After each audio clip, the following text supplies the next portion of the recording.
మీ అందరికీ శుభాభినందనలు. సత్ప్రవర్తనంబు సౌఖ్యంబు మర్యాద మంచివారి పొందు మనకు నిచ్చు, కలుషమతుల పొందు కలహాలు గొని తెచ్చు, లలిత సుగుణజాల తెలుగు బాల.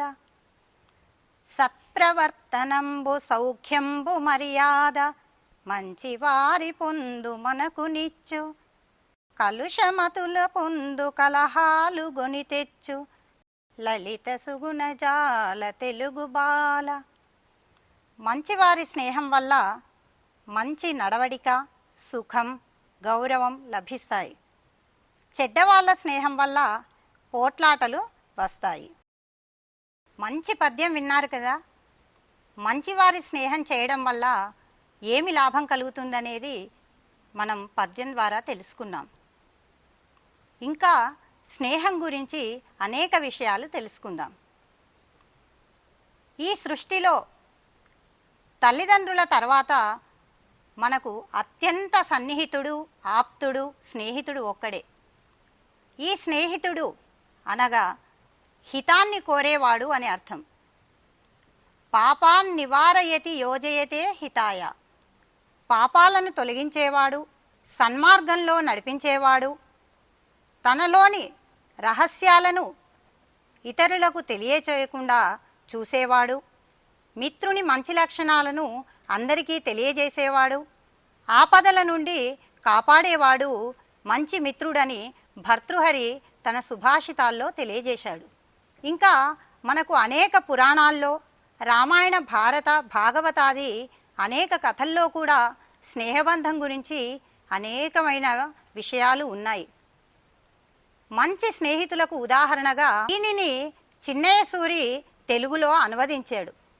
ప్రస్తుత మన పాఠ్యభాగం స్నేహబంధం అనే కథ ద్వారా తెలియజేయబడుతున్నది. ఈ పాఠం ద్వారా సాధించాల్సిన సామర్థ్యాలు ఏమిటో తెలుసుకుందామా?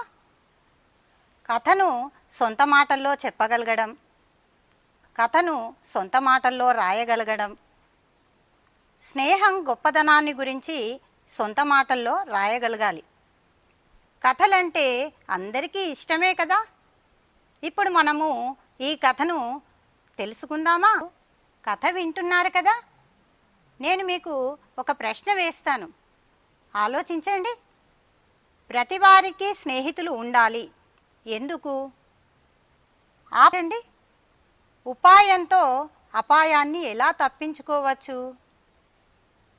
పిల్లలారా, మనము కథను వింటూ రెండు ఆలోచించే ప్రశ్నలు వేసుకున్నాం. అసలు స్నేహం ఎందుకు చేయాలి? ఎలాంటి వారితో స్నేహం చేయాలి? స్నేహం యొక్క లక్షణాలు ఏమిటి? భర్తృహరి తన సుభాషితాల్లో స్నేహం లక్షణాలు చెప్పాడు కదా. మనము పద్యం ద్వారా విన్నాం.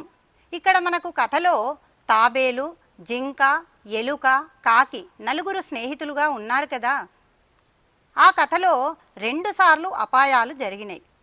2 ప్రమాదాల్లో కూడా నలుగురు స్నేహితులు తమ ఉపాయంతో, తమ యుక్తితో ఆపద నుండి రక్షించబడ్డాయి. చిన్న చిట్టి ఎలుక అయినప్పటికీ తన సహాయాన్ని వాటికి అందించి మిత్రునికి సహాయం చేసింది.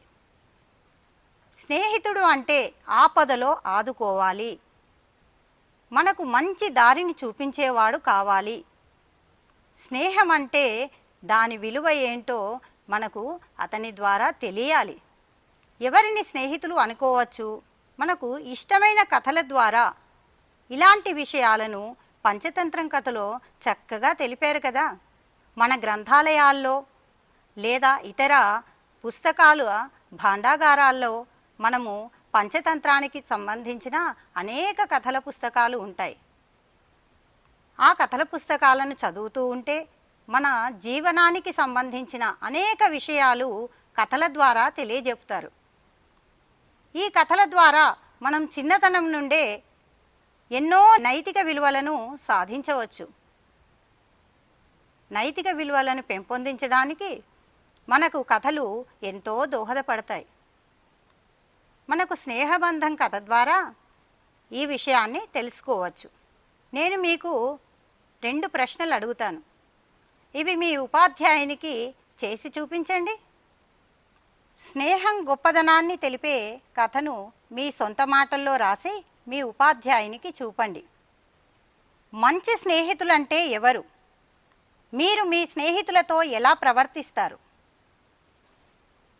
కలిసిమెలిసి ఉండడం, ఐకమత్యంగా ఉండడం, ఉపాయంతో ఆపదలను తప్పించుకోవడం, ఇలాంటి విషయాలు స్నేహబంధం కథ ద్వారా తెలుసుకున్నాం.